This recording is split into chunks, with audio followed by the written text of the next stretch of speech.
नमस्कार दोस्तों, your education channel में एक बार फिर से आपका स्वागत करता हूं। दोस्तों हमारे जो घटना चक्र हिंदी साहित्य की सीरीज चल रही थी, आज उसकी दूसरी क्लास है और दूसरी क्लास का टॉपिक है आदिकालीन साहित्य की प्रमुख प्रवृत्तियां। दोस्तों यहाँ पर जो आपको टॉप 50 क्वेश्चन मिलेंगे वो हर एक क्वेश्चन कहीं ना कहीं आया हुआ मिलेगा और आपका ये वीडियो यूपीएसआई, एसएससी जीडी और लोअर पीसीएस और जो UP aided junior high school की वैकेंसी आई थी उनके लिए बहुत महत्वपूर्ण है। तो वीडियो को स्किप बिल्कुल भी मत करना और एक सभी क्वेश्चन आप देखना। अगले क्वेश्चन, पहला क्वेश्चन चलते हैं, वीडियो का पहला क्वेश्चन देखते हैं। किस विद्वान ने हिंदी साहित्य के प्रारंभिक काल को वीरगाथा काल नाम दिया था? तो वो किसने दिया था? वो दिया था आचार्य रामचंद्र शुक्ल ने। ठीक है। और हिंदी साहित्य के विभिन्न विद्वानों ने प्रारंभिक काल का भिन्न भिन्न नामों से वर्गीकरण किया है, जिसके बारे में मैं आपको बता देता हूँ। डॉक्टर ग्रियर्सन ने किया था चारण काल और मिश्र बंधु ने प्रारंभिक काल को दिया था। डॉक्टर गणपति चंद्र गुप्त ने प्रारंभिक काल को दिया था और आचार्य रामचंद्र शुक्ल ने वीरगाथा काल को दिया था। और राहुल सांस्कृत्यायन ने सिद्ध सामंत काल को दिया था। महावीर प्रसाद द्विवेदी ने बीज वपन काल को दिया था और विश्वनाथ प्रसाद मिश्र ने वीर काल को दिया था। हजारी प्रसाद द्विवेदी ने आदि काल को, डॉक्टर राम कुमार वर्मा ने चारण काल या संधि काल को दिया था। ठीक है, तो अगले क्वेश्चन की तरफ चलते हैं। क्वेश्चन नंबर 2, आदिकाल के नामकरण से संबंधित कौन सा युग्म अशुद्ध है? तो इसमें गलत कौन सा है उसके बारे में बताना है। तो ये दे रखा है बीज वपन काल, तो मिश्र बंधु दे रखा है, ये गलत है। ठीक है। सिद्ध सामंत काल राहुल सांस्कृत्यायन ने दिया। संधि काल एवं चारण काल डॉक्टर राम कुमार वर्मा ने दिया और वीरगाथा काल रामचंद्र शुक्ल ने दिया। और मिश्र बंधु ने जो दिया था ये बीज वपन को नहीं दिया था, इन्होंने प्रारंभिक काल को दिया था।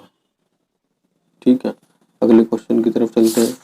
क्वेश्चन नंबर 3, हिंदी साहित्य के प्रथम काल को वीर काल किसने कहा?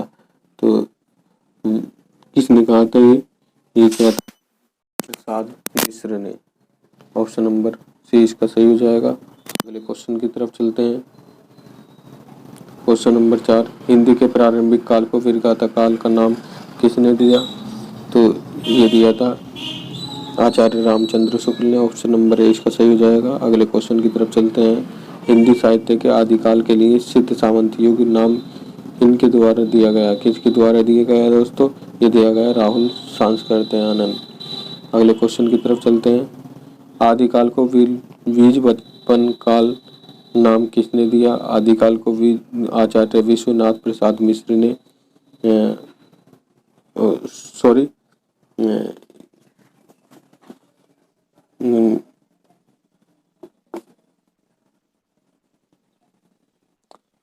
अगला क्वेश्चन है क्वेश्चन नंबर 10 है, आदिकाल को बीज वपन काल नाम किसने दिया?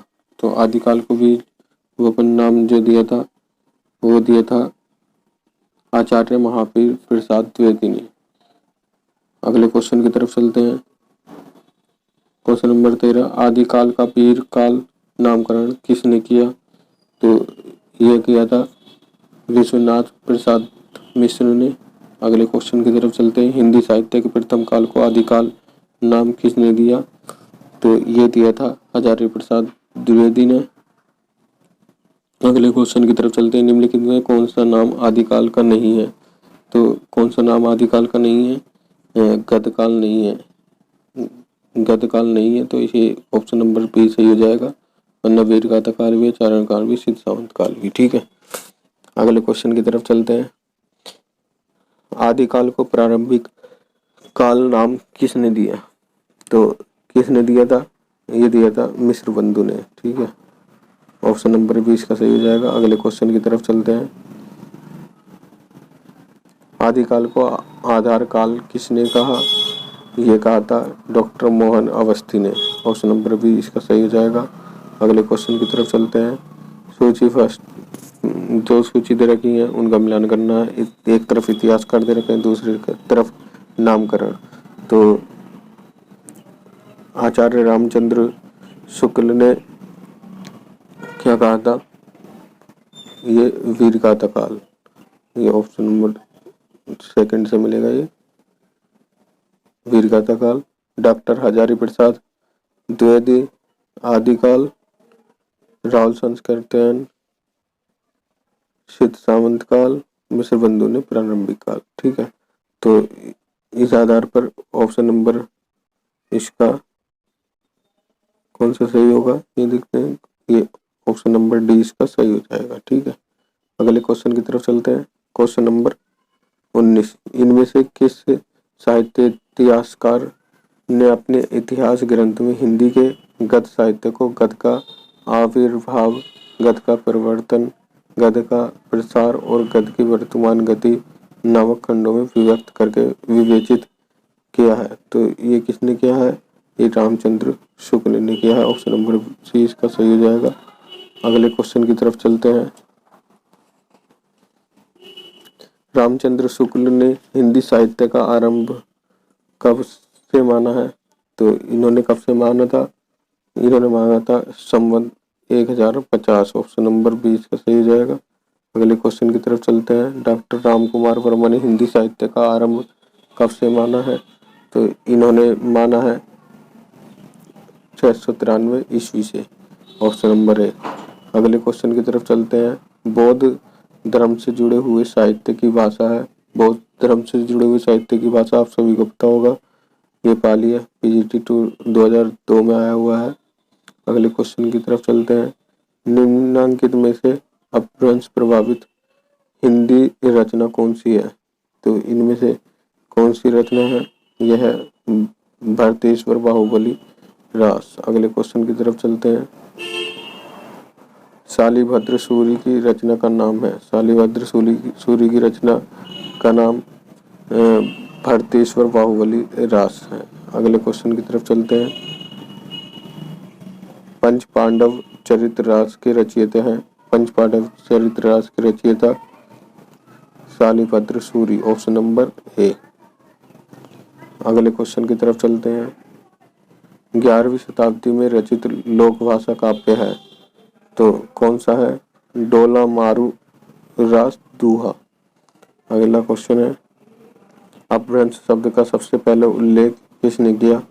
तो सबसे पहला उल्लेख किसने किया था? पतंजलि ने किया था। ऑप्शन नंबर सी इसका सही हो जाएगा। अगले क्वेश्चन की तरफ चलते हैं। अवहट भाषा से तात्पर्य है। अवहट भाषा से क्या तात्पर्य है? ये ग्रामीण अपभ्रंश है। अगले क्वेश्चन की तरफ चलते हैं। अवहट में शिक्षा शब्द के लिए कौन सा रूप मिलता है? तो कौन सा रूप मिलता है दोस्तों? वो मिलता है शिक्षा, शिक्षा शब्द के लिए। अगले क्वेश्चन में राहुल संस्कृत्यायन के अनुसार चर्या गीत और दोहा कोश की रचना करने वाले पहले बौद्ध सिद्ध हैं, तो वो कौन है? वह है सरहपा। ऑप्शन नंबर ए इसका सही हो जाएगा। अगले क्वेश्चन की तरफ चलते हैं। अधिकांश साहित्य इतिहासकारों के अनुसार हिंदी के प्रथम कवि हैं। हिंदी के प्रथम कवि कौन है? सरहपा। अगले क्वेश्चन की तरफ चलते हैं। क्वेश्चन नंबर 33, हिंदी के किस इतिहासकार के मतानुसार शालिभद्र सूरी हिंदी के प्रथम कवि हैं? तो किसके अनुसार है वो? ये है डॉक्टर गणपति चंद्र गुप्त के अनुसार। अगले क्वेश्चन की तरफ चलते हैं। सिद्धों का प्रथम कवि किसे माना जाता है? ये सरहपा को माना जाता है। ठीक है, अगले क्वेश्चन की तरफ चलते हैं। सरहपाद को हिंदी का प्रथम कवि माना है। ये किसने माना है? ये पंडित राहुल संस्कृत्यायन ने माना है। अगले क्वेश्चन की तरफ चलते हैं। शंभू को हिंदी का प्रथम कवि किसने माना है? तो शंभू को माना है राम कुमार वर्मा ने। अगले क्वेश्चन की तरफ चलते हैं। सहजयान के प्रवर्तक हैं। सहजयान के प्रवर्तक कौन है? सरहपा है। ऑप्शन नंबर ए इसका सही हो जाएगा। दोस्तों, अगर आपको वीडियो पसंद आ रही हो तो इसको लाइक जरूर करें और ज़्यादा से ज़्यादा लोगों तक शेयर करें। और अगर वीडियो में आपको कौन से टॉपिक ज़्यादा चाहिए, किस टॉपिक पर आपको वीडियो चाहिए, वो मुझे कमेंट बॉक्स में ज़रूर बताना। और अगर जो वीडियो पर आपको पीडीएफ चाहिए तो वो टेलीग्राम पर मिल जाएगा। टेलीग्राम का लिंक मेरे डिस्क्रिप्शन में दे रखा है, वहाँ जाकर आप डाउनलोड कर सकते हैं। इसमें सहज ज्ञान के प्रवर्तक कौन थे? सराहपते। ऑप्शन नंबर ए इसका सही था। अगले क्वेश्चन की तरफ चलते हैं। प्राकृतभाष हिंदी से आशय है। प्राकृतभाष हिंदी से क्या आशय है? अपभ्रंश से। और अगले क्वेश्चन की तरफ चलते हैं। Question number 44। 10वीं से 14वीं शताब्दी के साहित्य को किस विद्वान ने आदिकाल के अंतर्गत रखा है? तो ये किसने रखा है? यह हजारी प्रसाद द्विवेदी ने लिखा। ऑप्शन नंबर डी इसका सही हो जाएगा। अगले क्वेश्चन की तरफ चलते हैं। अपभ्रंश को पुरानी हिंदी सर्वप्रथम किसने कहा है? तो ये किसने कहा है? ये क्या है?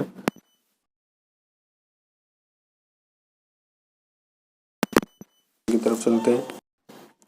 पंडित चंद्रधर शर्मा गुलेरी ने किसको पुरानी हिंदी का प्रथम कवि स्वीकार किया है? तो ये किसको गया है? इन्होंने कहा है राजा मंजू को। ठीक है, अगले क्वेश्चन की तरफ चलते हैं। अपभ्रंश का वाल्मीकि किसे कहा जाता है? तो किसे कहा जाता है अपभ्रंश का वाल्मीकि? ये कहा जाता है स्वयंभू को। ऑप्शन नंबर डी इसका सही हो जाएगा। अगले क्वेश्चन की तरफ चलते हैं। स्वयंभू की कृति का नाम है। स्वयंभू की कृति का नाम जो है वह है पाउमचरियु। ऑप्शन नंबर इसका सही होगा। अगले क्वेश्चन की तरफ चलते हैं। पाउमचरियु किसकी रचना है?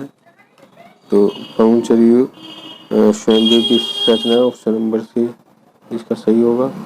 अगले क्वेश्चन की तरफ चलते हैं। इनमें से किस ग्रंथ में लिखा है कि अग्नि परीक्षा के बाद सीता जैन धर्म में दीक्षित हो जाती है? तो ये किस में लिखा है? ये पाउमचरियु में लिखा है। ठीक है, अगले क्वेश्चन की तरफ चलते हैं।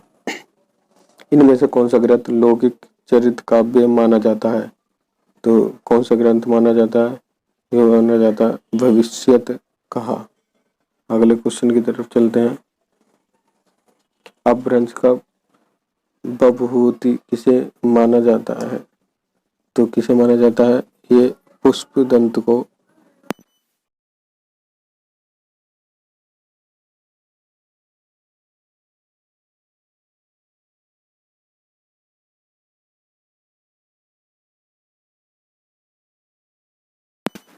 महापुराण भी है, जय कुमार चरियु भी है, जसहर चरियु भी है, पाउम चरियु नहीं है। ऑप्शन नंबर डी सही हो जाएगा। अगला क्वेश्चन है कौन सी रचना स्वयंभू की नहीं है? तो स्वयंभू की कौन सी रचना नहीं है? देख लेते हैं। पाउम चरित्र है, स्वयंभू छंद है, ऋटअडेमी चरियु है, महापुराण नहीं। ठीक है, ऑप्शन नंबर डी इसका सही हो जाएगा। अगले क्वेश्चन की तरफ चलते हैं। महापुराण के रचनाकार कौन थे? कौन है? तो महापुराण के रचनाकार हैं पुष्पदंत। पुष्यदंत के रचनाकार हैं। अगले क्वेश्चन की तरफ चलते हैं। खड़ी बोली में सबसे पहले काव्य सृजन करने वाले कवि हैं? तो खड़ी बोली में काव्य सृजन किसने किया है? वो अमीर खुसरो ने किया है। ऑप्शन नंबर ए इसका सही हो जाएगा। अगले क्वेश्चन की तरफ चलते हैं। मोकरी लिखने का सर्वप्रथम प्रयास किस कवि ने किया था? तो ये किया था अमीर खुसरो। ऑप्शन नंबर सी इसका सही हो जाएगा। अगले क्वेश्चन की तरफ चलते हैं। अमीर खुसरो की पहेलियों तथा मोकरियों का क्या उद्देश्य है? तो इसका जो उद्देश्य है वह मनोरंजन के माध्यम से लोक व्यवहार की शिक्षा। अगले क्वेश्चन की तरफ चलते हैं। निम्न में से कौन शिलांकित कृति है? तो शिलांकित कृति कौन सी है? यह शिलांकित कृति राउल वेल है। ऑप्शन नंबर 20 का सही होगा। ये हमारी आज की क्लास का लास्ट क्वेश्चन है। राउल वेल किस तरह की